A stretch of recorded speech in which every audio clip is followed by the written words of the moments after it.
you to go to level 2 or level 3. If you go through this seminar from beginning to end, you'll really get a lot of useful information that you can start using today to speak English better and with more confidence.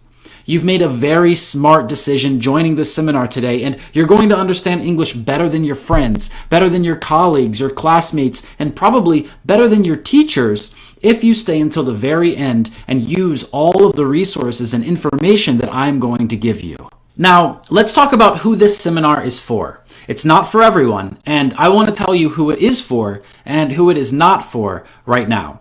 First of all, this seminar is for anybody who wants to learn how to speak English with anybody from anywhere. If you want to learn English for traveling or for work or to move abroad or study abroad, then this seminar is for you, and you're really going to love what I'm going to share with you. Second of all, a lot of people ask me, Chris, what level of English do I need to have to join your level 2 program? And here's how you can understand if your level is good enough. If you can understand at least 50% of what I am saying right now, then your level is good enough. And the last group of people that this seminar is for is teachers who want to improve their skills as English speakers and English teachers. Hey, I understand that teachers need lessons too. I still learn new things every day, and a good teacher should also be a learner. So if you're one of these people, then you're in the right place and you're really going to love what we're going to do today. And then let me tell you who this seminar is not for. This seminar is not for people who don't have the patience to sit and listen and watch and participate in a seminar for an hour. It's not for them because if they don't have the patience to even do that, then they won't have the patience that they need in order to learn a language. Also, this seminar is not for people who don't want to speak English. I know it probably sounds funny. Why would a person who doesn't want to speak English be at this seminar? Well, sometimes people join seminars and they think that they'll just listen to me speak. They don't want to speak English themselves. They just want to play a game and pretend that they want to learn English. Really, they only want to listen. So this is not for them, because today we're going to be talking about how to speak English and what you need to know to do that. And the last group of people that this seminar is not for is people who don't have manners and people who are impolite. If you want to be an effective English speaker, then you need to understand how to speak with other people in general. That means you need to be respectful, and you can't write negative comments in the chat or say rude words or anything like that. So if you're one of these people, then this seminar is not for you, and you can leave the seminar right now. That's right, you can just exit out of the seminar, close it, and go do something else, because we only want positive people who really want to speak English and who have the ability to listen to information and to learn. Okay, great. So right now you're probably thinking something like, well, this is great and I'm excited for the seminar, but who is this Chris person? So for those of you who don't know who I am, let me quickly tell you who I am. Well, my name is Christopher Huntley, but I also use the name Chris Americos. I'm a professional teacher, teacher trainer, business coach, and entrepreneur from the United States. And I've lived in a lot of different places in my life. I've lived in Germany, Italy, and Russia, but also the United States, where I've lived in a lot of different places too. For example, Ohio, Hawaii, Rhode Island, West Virginia, and Florida. I've started multiple teaching businesses, and that's helped me a lot in my life. I can travel a lot, spend time with my friends and my family when I want, and work when I want. And one of the things I love doing more than anything else is teaching English. It's my passion. I absolutely love it. And I've been teaching for about 10 years and creating resources and lessons and programs for students and teachers. You can find my YouTube channel called English with Chris Americos and see that I have over 500 free video lessons there. I also have a great Facebook group called English with Chris Americos where we post useful resources every day. And I create these resources because I believe that students should have everything they need to really learn English at a high level. When I look online, I always find resources that aren't very good. And there are some teachers out there who they just don't know what they're doing. They're giving people the wrong information, and that makes me sad and upset because I know that students are looking at that information and they're getting confused. So one of the things I've done is started showing teachers and students how they should approach learning and teaching the language, and I want to tell you about that right now. You see, most students and teachers around the world focus on communication only. I agree that communication is very important, but there are other important things that influence how we communicate that we also need to consider. One of those things is relationships. When we first meet a person, we usually use different words or phrases than when we speak with someone who we've known for a long time. It's the difference between formal and informal language usually. So when a teacher and a student meet for the first time, they'll probably say, "Hello." But when they meet for the 25th time, they'll probably say, "Hi." That's a very simple example of how relationships influence the words we use to communicate, and why it's important for teachers and students to understand that the relationship they develop when learning the language will help them develop their language and social skills. A large percentage of our communication is body language. It's non-verbal signals. That means we don't speak it, we just do it. Language and communication are things that we do. So if we really want to communicate effectively, we should stop focusing only on speaking and start focusing on communication and relationships. A few years ago, I started to understand this more and more, and I was really interested. I wanted to learn as much as I could. That's when I developed a completely new approach to teaching English called the communicative relationship approach. This is something that no one in the world was speaking about because they all thought that just sitting in a room and speaking all day would help students learn. But what I found was that students learned better and faster when we created a relationship. It's not a real relationship. I mean, it's not a romantic relationship or anything like that, and it's not a true friendship either. It's a sample relationship that is based on language learning. It's a relationship that students can use and remember and think about when they meet new people. But I still found that communication and relationship building only were not enough to help all of my students get awesome results. Most of my students got amazing results, but there were a couple students who still didn't seem to have the great results that I wanted them to have. So I went back and looked at my approach again. I studied it for another 2 or 3 years and looked at what was different about my super successful students and what was different about my students whose results were just so-so. And after lots of research and investigation, I found the answer. There was a third very important component to students' success in learning English, which was the self. The student needed to have a strong sense of self to succeed. They needed to be self-confident, decisive, ready to take risks and make mistakes, open-minded, and they needed to believe in their own ability to succeed.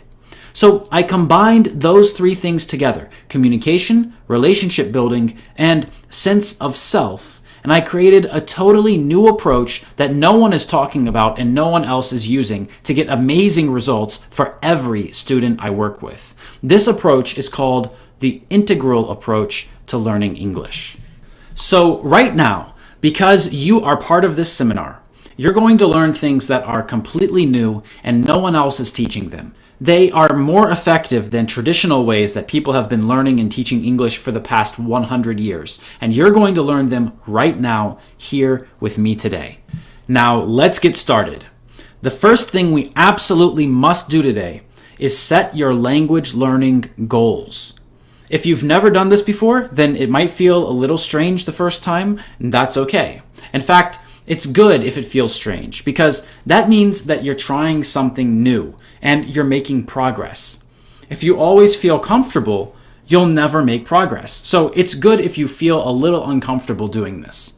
To set your goals, you need to have a piece of paper, you need to pick up a pen, and get ready to write. You'll have to listen and then think about what I tell you, and then write information about yourself on your piece of paper. At the top of the paper in front of you, you need to write a few words. You're going to write one word on one line, and then skip a line or two and write the next one. And then you'll do the same thing with each word that I tell you. Ready? Okay. The first word you need to write is words. That's right. Write the word words. at the top of the paper. Okay, next, write the word rules. Remember to skip a line or two between each word. Okay, after that, write the word speaking. That's an important one. Next, write the word books. And then the last one, write the word films. Okay, so now you should have those 5 words written on your paper, and what we're going to do is set our goals for each of these categories. First of all, next to where you wrote the word words, you need to write how many words you want to learn in the next 12 months or the next 6 months. I know that 12 months might be a long time for some people, and that's okay. If 12 months is too long, then you can plan for 6 months. So all you need to do is write a number. How many words are you going to learn? Then, write the number of grammar rules that you're going to study in the next 6 or 12 months. Grammar rules are important because they give structure to the language and help connect all of the words that we know. After that, write how often you want to have speaking practice and how many times you'll be able to focus 100% on speaking in the next 6 or 12 months. It might be speaking practice with a native speaker, with a teacher, or maybe just with a friend. Research has shown that speaking a language helps you learn and remember it. You really need as much speaking practice as you can get. The best way to learn English is to practice speaking every day for at least 1 hour. I understand that it can be difficult to find someone to speak with every day, but this is probably the most important thing to focus on when learning the language. You must have speaking practice. Next, write how many books you're going to read in the next 6 or 12 months.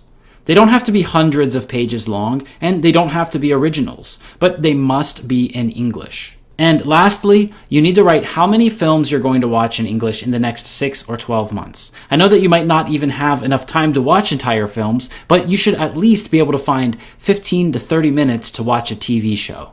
It's important to watch films and TV shows in English because you get to improve your listening skills, you get to learn new vocabulary, hear natural pronunciation in real-life situations, and, most importantly, have fun. Make sure you write down your goals on this piece of paper before moving forward because setting goals and having a plan will help you learn English better and faster. There was a research study done at Yale University. They interviewed students who were graduating from the university one year and asked them about their goals. They asked if they had any goals. Then they asked if they had specific goals. They wanted to know what their goals were. And then they asked if they had written their goals on paper, where that paper was, and how often they looked at their goals. 20 years later, they interviewed the same people and found that the students who had written their goals on paper achieved more than all of the other students. Learning a language is no different from any other goal that you have. In order to achieve it, you must write down your goals and plan for success. Now, the next thing you need to do is set your goals to a specific time. If they aren't connected to a date and time, then they aren't really goals. We need to know when to do them and when they should be completed. So what I want you to do right now is open your calendar on your phone or on your computer. There should be a program or application that is a calendar and lets you set tasks and reminders. If you don't have one, then you should look online and download one. It must be able to send you reminders.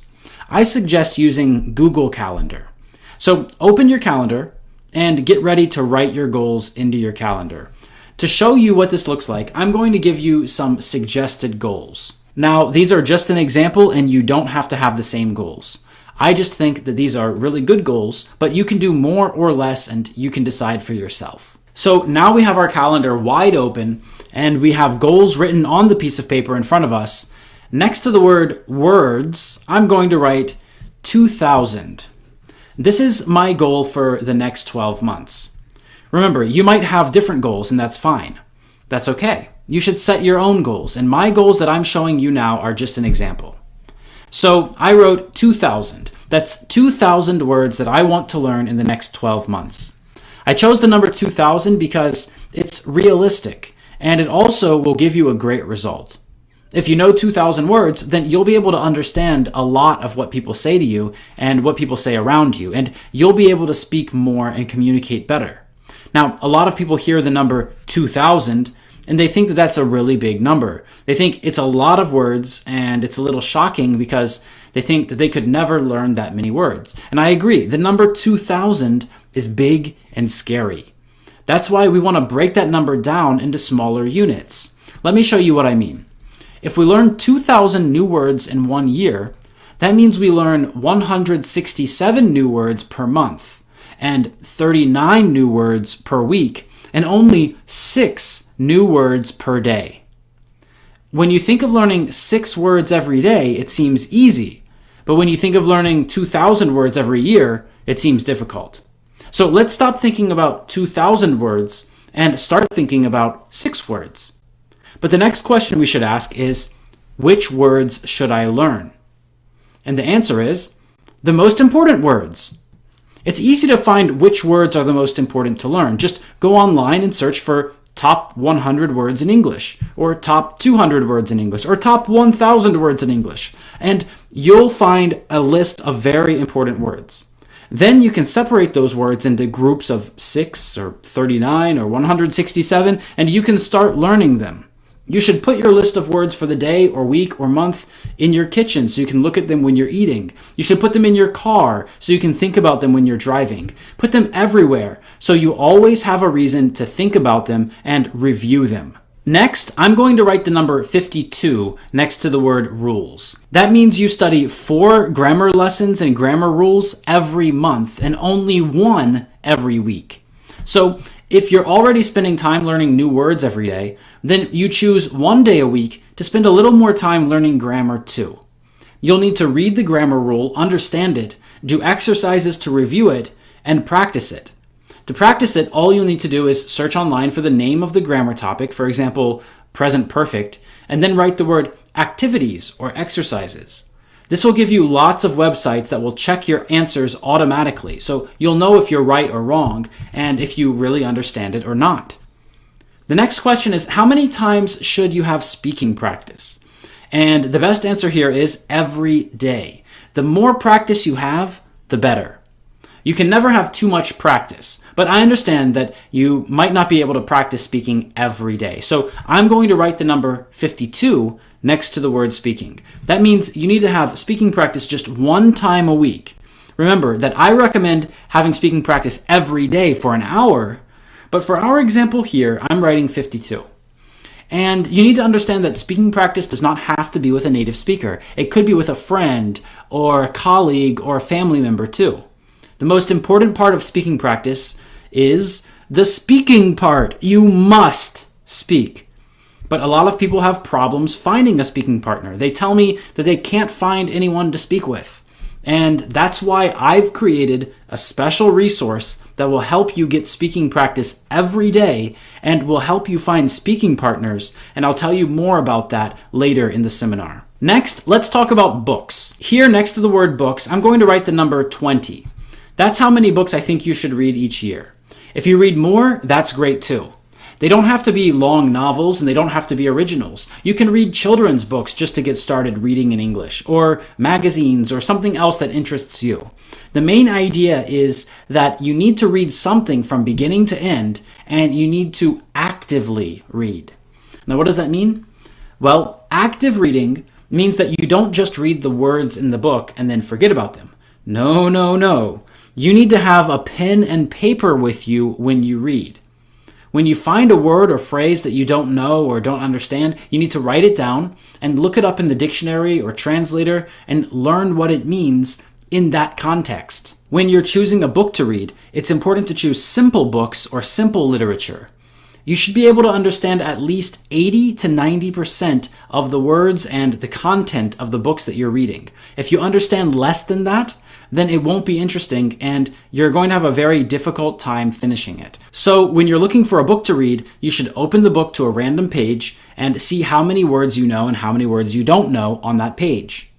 If you set your goal to read 20 books a year, then you only have to read 1.5 books per month, which is less than 1 book per week. There are special types of books called graded readers that will be easier for you to read, and they'll help you learn important vocabulary too. So when you're looking for books to read, start with graded readers. The last goal for us to talk about is films. Next to the word films, I'm going to write the number 30. You can probably watch more than 30 films in the next 12 months, and they don't have to be films. Like I said, you can watch TV shows too.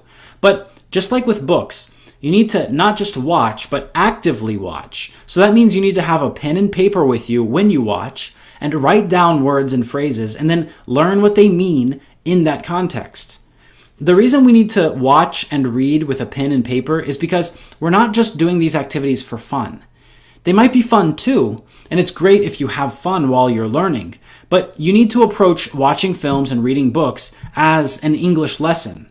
So bring your pen and paper and get ready to study when you turn on films or TV shows. If you watch 30 films per year, that's 2.5 films per month, and that's less than 1 film per week. Great. Now that you have your goals written on the paper in front of you and you've opened up your calendar on your phone or on your computer, you need to start writing your goals into your calendar. So first, let's start with words. We want to learn 6 words every day. So I'm going to put a reminder in my phone for every morning. I think 6 new words is only going to take me about 10 minutes. I usually wake up at 5 a.m. and take a shower, so I'm going to put my reminder for 5 a.m. If I learn 6 new words before I get in the shower, then I can spend my time in the shower thinking about those words and practicing them in my head. I can try to create sentences with those words and practice pronouncing them too. Or maybe you aren't a morning person.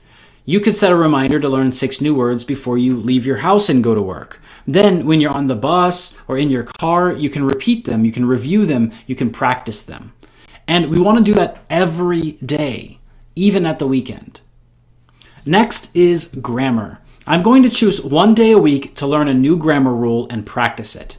I think learning a new grammar rule is going to take me about 30 minutes.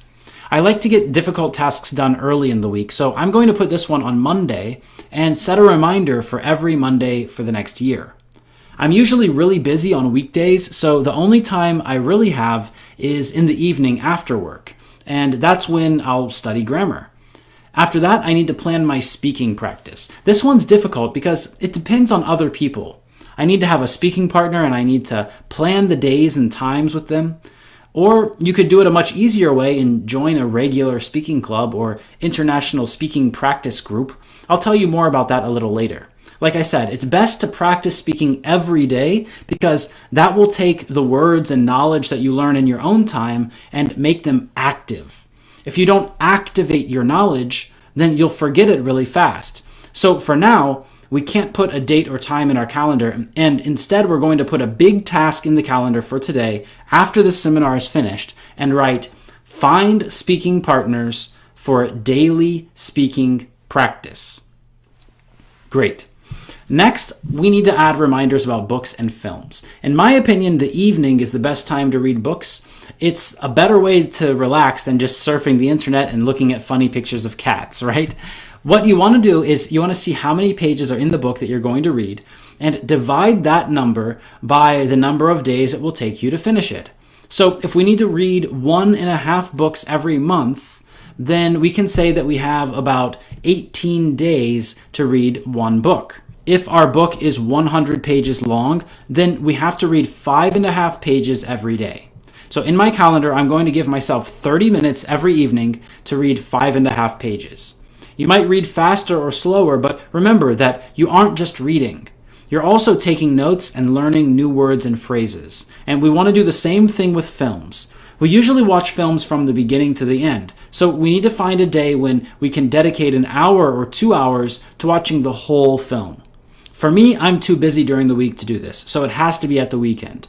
We said that our goal was to watch 2.5 films per month, so I'm going to put a reminder in my calendar for every Saturday morning. You might be thinking, but Chris, that's 4 films. You're right, that is 4 films per month.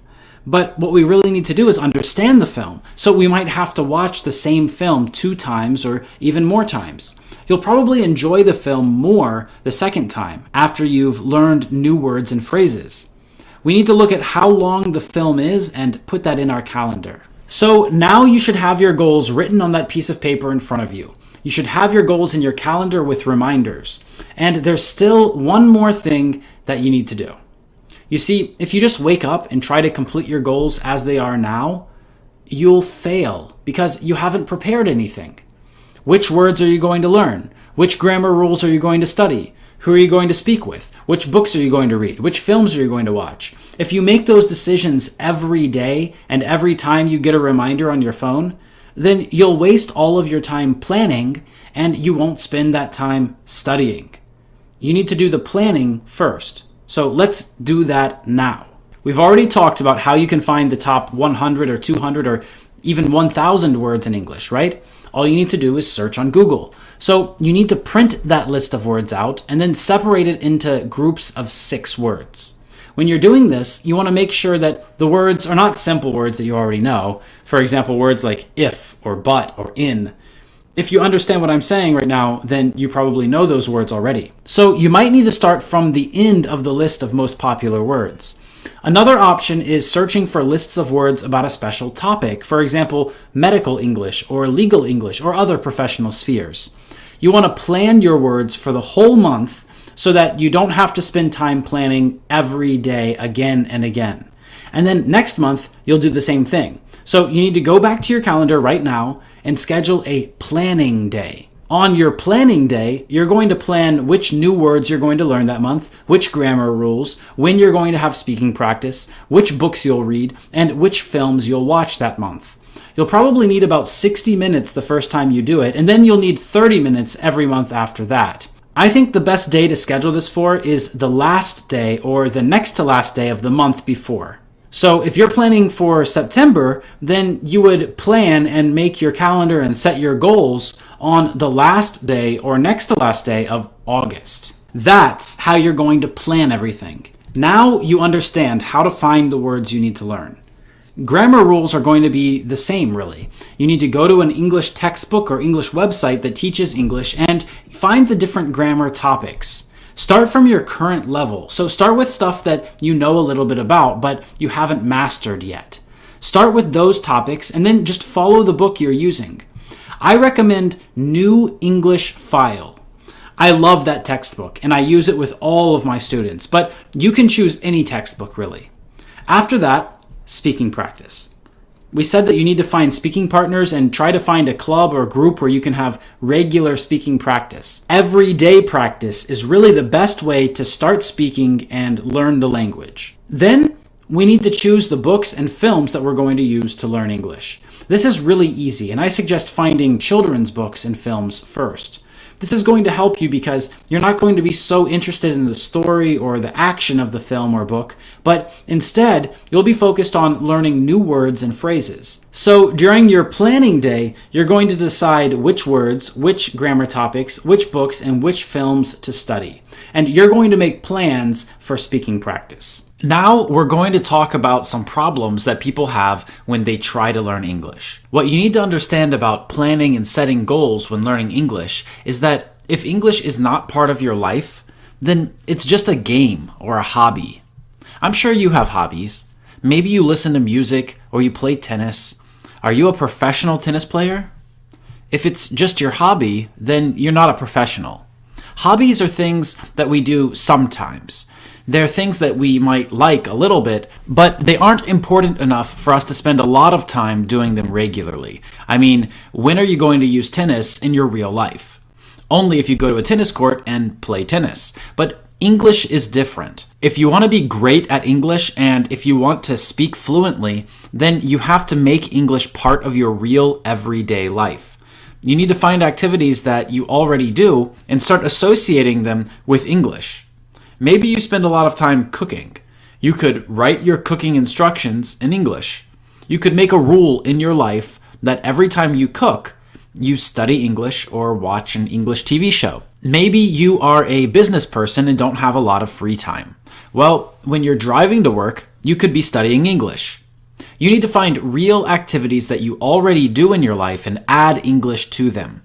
If you don't make English part of your life, then it's just a game or a hobby. For many people, English is a game.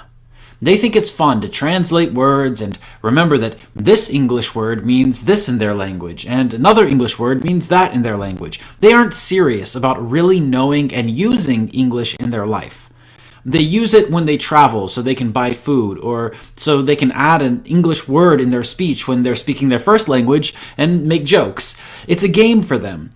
It's a game because it isn't a serious part of their life. So if you want to learn English seriously and speak fluently, then you need to make it part of your life too.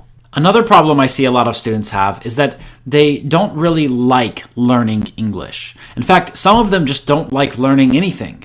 They hate the process of going to school, reading books, discussing things with other people, learning from a teacher. They just hate learning in general. And that means they'll never be great English speakers, because you cannot become a great English speaker if you hate learning English. You must love learning English. In fact, you must love learning in general. Motivation is the most important element to being successful at learning anything. If you have motivation, you will find a reason and a time and a place to study. If you don't have motivation, then you'll find every reason not to study. It's that simple. So one of the major skills that you need to teach yourself is loving the process of learning. You must learn to love the process of learning if you want to be successful. Another problem that a lot of people have when they try to learn English is that they don't really understand what it means to be fluent in English. Everybody uses this word fluent. Why do you need to be fluent? Why not just be good at English or great at English or excellent or fantastic or amazing? Why fluent? Well, this word comes from Latin and it means to flow, like how water moves. It flows. When something flows, it's smooth, it's beautiful, it's easy, it feels right. And when your English flows, it sounds right to other people. But the problem is that most people don't even understand what it really means to be fluent. They try to be fluent, but they don't know what it means. And if they don't know what it means, then how will they ever know that they are fluent or are not fluent? How can you achieve a goal that you don't have? You can't. That's the answer. You can't. So let's make sure that you know what it means to be fluent in English and how you can achieve that. Almost every student who comes to me and says that they want to study with me says the same thing. They say, I want to speak English fluently. And I always ask them, well, what does fluent mean to you? And they can't answer because they don't know what it really means. So one of the most important things that you can learn is what it really means to be fluent in a language. And I'm going to use a story to explain this to you. This is a story about two real people that I met. One of them was named Pasha, and the other was named Dennis. Both of them were from the same city. They had both studied English for a few years and had lived in the United States for a few months. They were about the same age. Dennis had studied academic English. He knew grammar. He knew lots of complicated words. He knew the rules of the language. He probably knew about 5,000 words. That's a lot of words. Native English speakers who are finishing school or who are at university usually know about 5,000 words. And Dennis was not a native speaker, but he knew 5,000 words. The problem with Dennis was that he didn't sound natural. When he spoke, it was like reading an English textbook. He spoke like a book, and he sounded like a robot. It was strange. When he spoke with people, native English speakers, they gave him strange looks because he was too formal and he didn't use any slang. And that was because Dennis only studied English at school and university and from books. Dennis never had speaking practice with real people. On the other hand, Pasha only knew 500 words. He was terrible at grammar and always made mistakes. He knew some slang and used it in the wrong situations sometimes. He didn't know formal or academic language. But the one thing that was really different about Pasha was that he didn't care about his mistakes. He could speak and speak and speak. He made mistakes in every sentence. He had a huge accent and he didn't even try to hide it. But because he wasn't afraid to speak and speak and speak, native English speakers liked speaking with him more. Because he wasn't so formal and didn't sound like a book or a robot, people wanted to speak with him. He had something that Dennis didn't have. Pasha had flow. One of the most important things you can learn about studying languages is that fluency and being fluent is not about grammar and it's not about vocabulary. It's not about how many words you know and how many rules you can remember. What it's really about is flow. Conversations have flow. Speeches have flow. Books and films have flow. The movement of conversations and communication between people is more important than choosing the right word or rule to use. So you need to decide who you want to be. Do you want to be the person who knows lots of rules and words, but who seems strange and unnatural to everyone? Or do you want to be the person who makes mistakes sometimes and chooses the wrong word sometimes, but who seems natural and fun to everyone? When people hear Dennis speak, they don't think he understands the culture of the language and how people should use the language to communicate with each other. They hear him speak, and they aren't interested to continue the conversation. When people hear Pasha speak, they say that he isn't a native speaker, but he speaks English. He understands how to use the language to communicate what he wants and how to hold a conversation with native speakers. Pasha only knows 500 words and doesn't know grammar, but he is more fluent than Dennis, who knows 5,000 words and knows grammar. And this brings us back to the integral approach that I told you about earlier. Nobody is teaching students how to learn English the right way. Nobody really understands what it requires. They just see that some students are super successful and that some students are so-so, and that some students completely fail, and they think, well, some people just aren't good at languages. And that's not true at all. Right now, I'm going to ask you one question that should explain what I'm talking about and help you really understand why learning English and becoming fluent in English is a process that first starts with you. It's not about your teacher. It's not about your school or your university. It's not about your family. It's not about your country or where you were born or your nationality. It's not because you're good at languages or bad at languages. This one question will explain what stops so many people from being fluent in English and prove to you that it all starts with you. The sense of self is the most important aspect of learning English, and nobody is teaching you anything about it, but I'm going to teach it to you right now. I've done this with hundreds, if not thousands of my students, and now it's your turn. So first, I have a question for you. Here it is. Are you an English speaker? Probably your answer is no. If you were an English speaker, you probably would not be watching this seminar about how to learn English and how to speak English fluently. You probably said no because you're not from an English-speaking country. You probably said no because all of your life people compared your first language to English and told you how they're so different. But I'm here to tell you that none of that is true. It doesn't matter where you're from. It doesn't matter what language is your first language. It doesn't matter what your teachers said because they were wrong. In fact, what language am I speaking right now? French? No. German? No. Russian? No. Chinese? No. I'm speaking English. You're listening to me speak English and you understand me. I think you understand me if you're still watching. So you can understand English. That makes you an English listener, but not an English speaker. So what makes you an English speaker? Here's the question you need to ask yourself right now. Think about this question long and hard and really understand the meaning of this question. Here it is. And in fact, I'm going to flip the camera around and show my face. Okay, so here's the question that you need to ask yourself right now. Think about this question long and hard and really try to understand why I'm asking it and what it really means. If you don't believe that you are an English speaker, then why would anyone else believe that you are an English speaker? Okay? Does that make sense? Let me repeat that for you. If you do not believe that you are an English speaker, then why would anyone else believe that you are an English speaker? It's a good question, right? And the answer is that they won't. They won't believe that you're an English speaker. Let me show you why. I'm going to flip the camera again, okay? I mean, imagine if you came up to someone and you asked them, "Are you a doctor?" And they answered, "No." What would you think?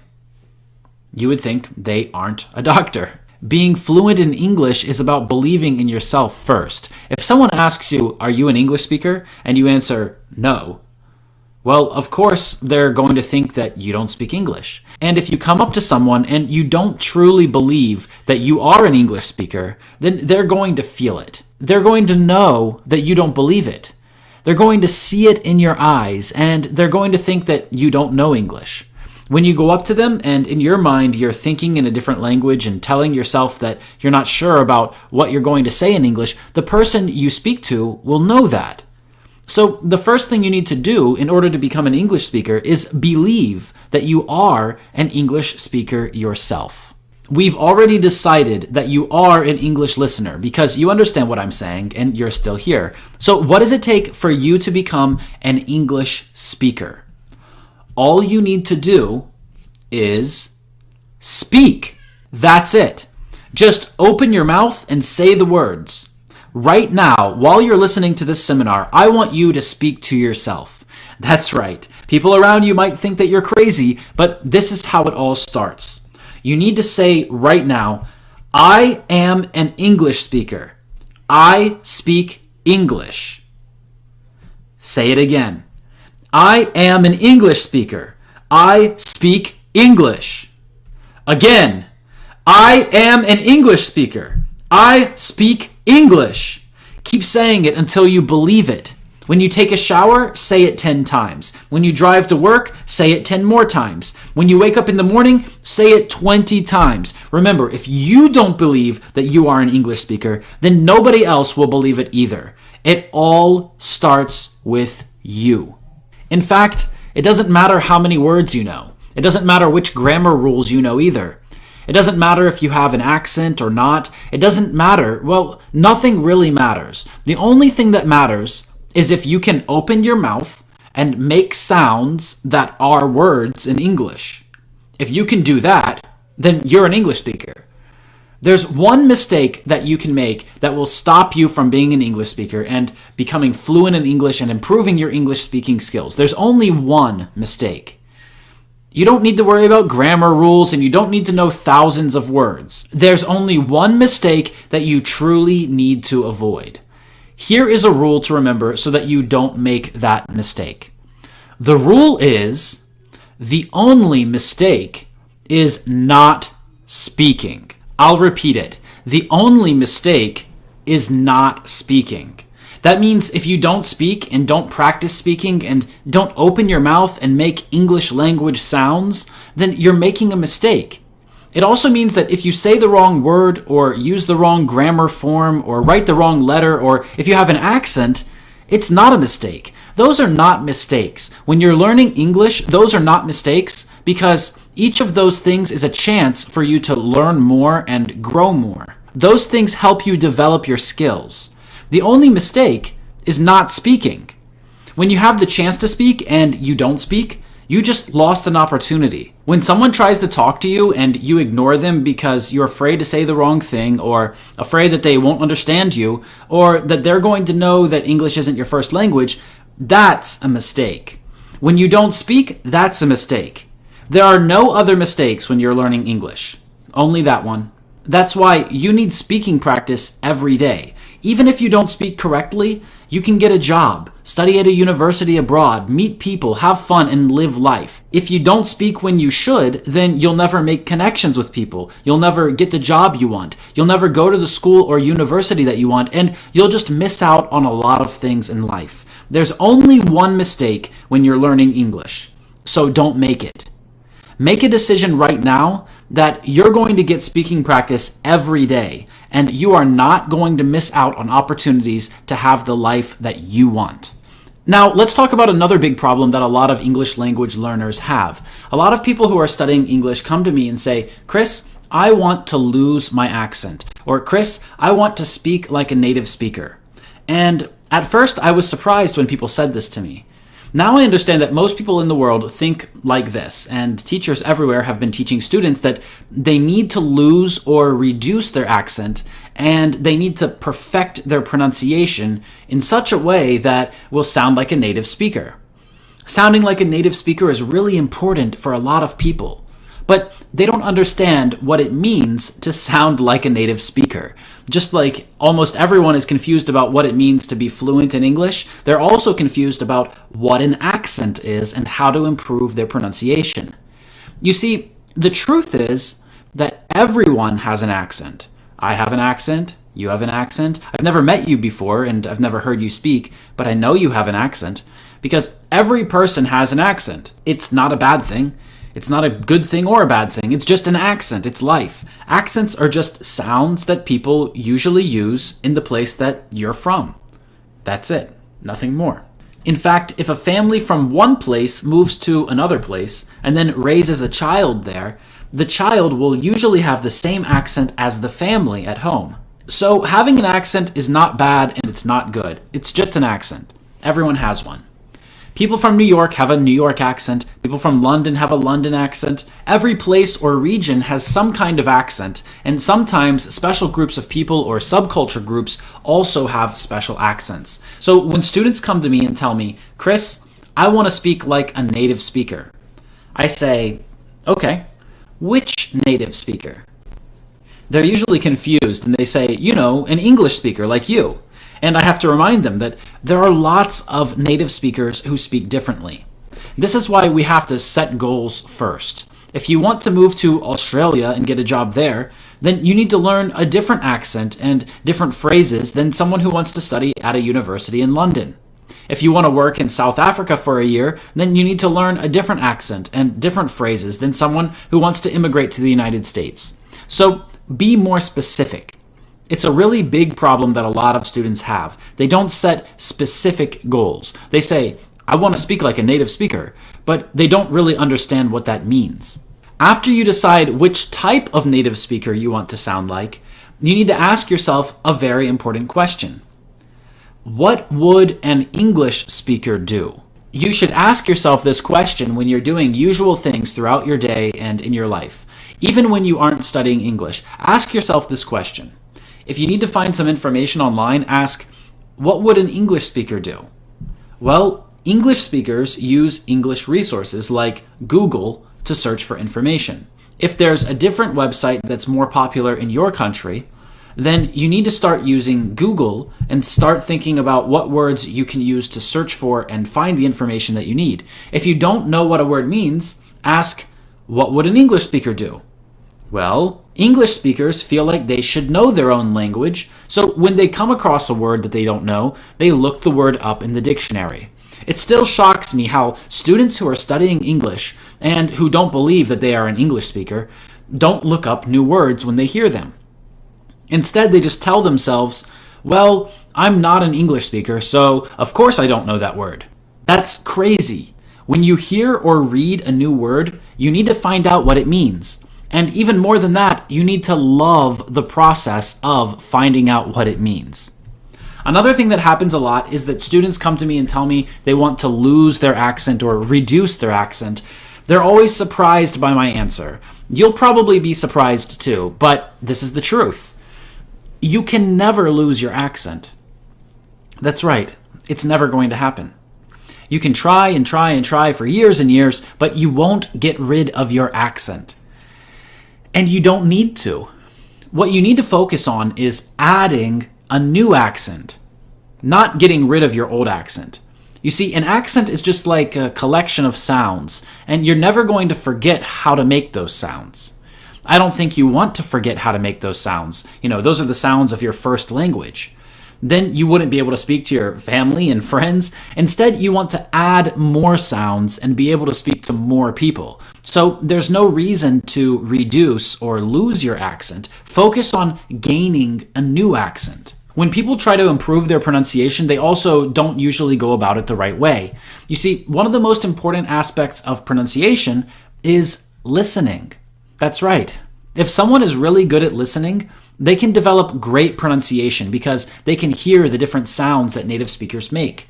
They train their ears to hear new sounds that are different from the sounds in their first language, and they try to understand which sounds are in different words. Before you can make those sounds yourself, you need to be able to hear them and understand how they're different from the sounds that you already know. If you try to speak a new language with your old sounds, then your pronunciation will be terrible. That's what most people think of when they say, I want to lose my accent. They really mean that they want to stop using the sounds of their first language or of another language in the new language that they're learning. So if you think that you have a terrible accent in English, then that means you need to learn the sounds of English better, especially the sounds that are different from your first language. You need to stop using your first language sounds in your English speech. Now, I understand, it sounds easy when I say it, but it isn't easy to just stop using the sounds that you've been using all your life, right? That's why you need speaking practice every day. If you have speaking practice every day, and especially if you can practice with native speakers every day, then you'll be able to hear the differences in pronunciation and in sounds. You also need to listen to how sounds change in different words and different combinations of words. Most words, letters, phrases, and combinations of words have more than one sound. For example, the word can has a strong pronunciation and a weak pronunciation. In the sentence, I do what I can, the word can has strong pronunciation, which means that we pronounce it like can. You probably thought that's the only way to pronounce it, but in the sentence, I can do what I want, the word can has weak pronunciation and sounds like can. Listen again. I can do what I want. We know when to use the strong pronunciation and when to use the weak pronunciation of this word by where the stress in the sentence is. If the word can is stressed, then it has strong pronunciation. If it's unstressed, then it has weak pronunciation. Most people don't pay attention to these small differences in sounds and pronunciation, and most teachers never teach students about them. But this is another aspect of the language that's very important. Okay, now we've talked about a lot of different ways for you to improve your English, and I hope that you're writing everything down because there's a lot of information in this seminar today, and we aren't finished yet. In fact, right now we're going to talk about the 3 biggest mistakes that you're making and that your teachers aren't telling you about. How do I know that you're making these mistakes? Well, I've taught thousands of students from around the world, and I know that every student makes these mistakes. I'm not talking about grammar mistakes or pronunciation mistakes. I'm talking about learning mistakes.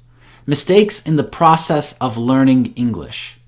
These mistakes stop you from learning English properly. They stop you from learning English quickly, and they stop you from learning English correctly and with confidence. The first one is easy. It's a rule. And that rule is that exact translations do not exist. Every student in the world who tries to learn a language opens up their dictionary or translator and starts translating words. They say, this word means this in my language, and this word means this. I'm not saying that you shouldn't translate. I actually think it's good to translate, and it helps you learn the language. But the big mistake that people make is that when they translate things, like when they translate words or phrases, they think that the translation is going to work 100% of the time. They think in 100% of the situations in the new language that they're learning, the word that they just translated will work exactly the same as in their first language. And that's never true. Many words have second meanings or third meanings or sometimes even 10 or 20 other meanings. If you always walk around thinking that one word in English means exactly one word in your language, then you'll always be confused. When we learn a new word, we need to understand that we're learning one meaning of many meanings. We need to be open to learning other meanings of the same words that we've already learned. We cannot just learn a word and then tell ourselves that, hey, we've already learned it, so it always means what we've learned that it means. That's not how words and languages work. There might be special phrases or idioms that use a word differently. In different contexts, the same word can have different meanings. It's important to understand that there are never exact translations because when we translate words, we're using different languages. Here's what most people think. They think that we have a word, for example, let's use the word girl. If we simply translate this word into Spanish, then we get several words. Niña, muchacha, chica. Now, Spanish and English use the same basic alphabet, the Latin alphabet, so it's sometimes difficult to remember that these are 2 different languages. Let's just look at that word again. Let's use muchacha and girl. It should be simple to see that these are 2 different words. If we translate girl to Russian, it's девочка or девушка. Russian uses a different alphabet. It uses the Cyrillic alphabet. Here, it's easy to see that these 2 words are different and 2 different languages. But what most people who are learning English forget is that these words have different meanings too. Even though the translation might tell us that these Spanish and Russian words mean girl in English, we must be open to understanding them differently. We must remember that words can have many meanings in different contexts and situations. We must remember that there are no exact translations. In Spanish, the word niña is usually about a little girl or a young girl. But in some Spanish-speaking countries, such as Mexico, this word might be used like the English word baby to say something kind or sweet to a wife or girlfriend. In different Spanish-speaking countries, these words might have different meanings. In some places, the word muchacha might mean a girl who works in a specific type of job, and it might be rude or offensive to say this to girls who don't work in that job. We can see the same differences in meaning with the Russian words that are usually translated as girl. The first one, девочка, means a little girl or young girl, similar to niña in Spanish. But it's not usually used to say something kind or sweet to a wife or a girlfriend. The other word, девушка, can also be used to mean waitress in a cafe or a restaurant. If you want to get the waitress's attention in a Russian cafe, you can just say девушка, and she'll come to your table. Now, it would be very rude to say girl to get the waitress's attention in an English cafe. So the translation is the same, but the meaning is different. Also, in Russian, the word девушка is used about females starting in their teenage years up to their 30s or even later. And in English, the word girl is usually used for females under 18 or in their late teens and early 20s. But females in their early and mid-20s usually prefer woman. In Russian, the word woman translates as женщина, which would be very rude to say to someone in their early or mid-20s. So it's important to understand that girl, muchacha, and девушка are not the same word and do not have the same meaning. And that is part of the second big mistake that every student makes that stops them from learning English correctly, which is focusing on learning what and how instead of learning when and why. You see, most people who learn English or any other language focus on what to say and how to say it. In other words, they focus on vocabulary, grammar, and pronunciation. What they forget to study is when they should say those words and phrases and why they should say them. They forget to study context and purpose. Without context and purpose, it's really difficult to learn and understand and know a language well. Without context, it's difficult to understand what the phrase pick up means. When you learn context, you understand that probably this phrase is about answering the phone. Without purpose, it's difficult to understand why people say things. Without purpose, it's difficult to understand why someone would say the phrase, "It's a piece of cake." When you learn purpose, you understand that probably this phrase means that something is very easy to do. When you focus on studying words separate from their context and purpose, you're going to get very confused. You'll probably think that people who speak English are very strange because the phrases that they say aren't connected to what's happening around you. You won't understand them, and they probably won't understand you either. So when you learn new English words, new English grammar, phrases, and other stuff in English, you need to learn when and why to say things, not only what to say and how to say it. Sure, learning what to say and how to say it is also important, but don't forget about learning context and purpose. A great teacher of English should teach you all of those things. They should teach you what to say, how to say it, when to say it, and why to say it. And then you have to practice it. When you use it in speech and when you have speaking practice with real people, you'll understand how this works. And that brings us to the third big mistake that every student makes. I would say it's a huge mistake. It's a giant mistake, really, and nobody has ever told you this before, I'm sure. It's really surprising to me that nobody is telling students who are studying English that they need to do this. This mistake stops you from learning fast. If you correct this mistake right now, then you're going to learn twice as fast. So, are you ready? Here is the mistake that you're making. You aren't teaching anybody. That's right. Yes, you heard me correctly. You aren't teaching anybody. I know you're thinking, but Chris, you are the teacher. You should teach us. We shouldn't teach people. We don't even know English yet. But listen to me very carefully right now, because this might be the most important advice anyone has ever given you about learning English. The best way to remember information is to teach it.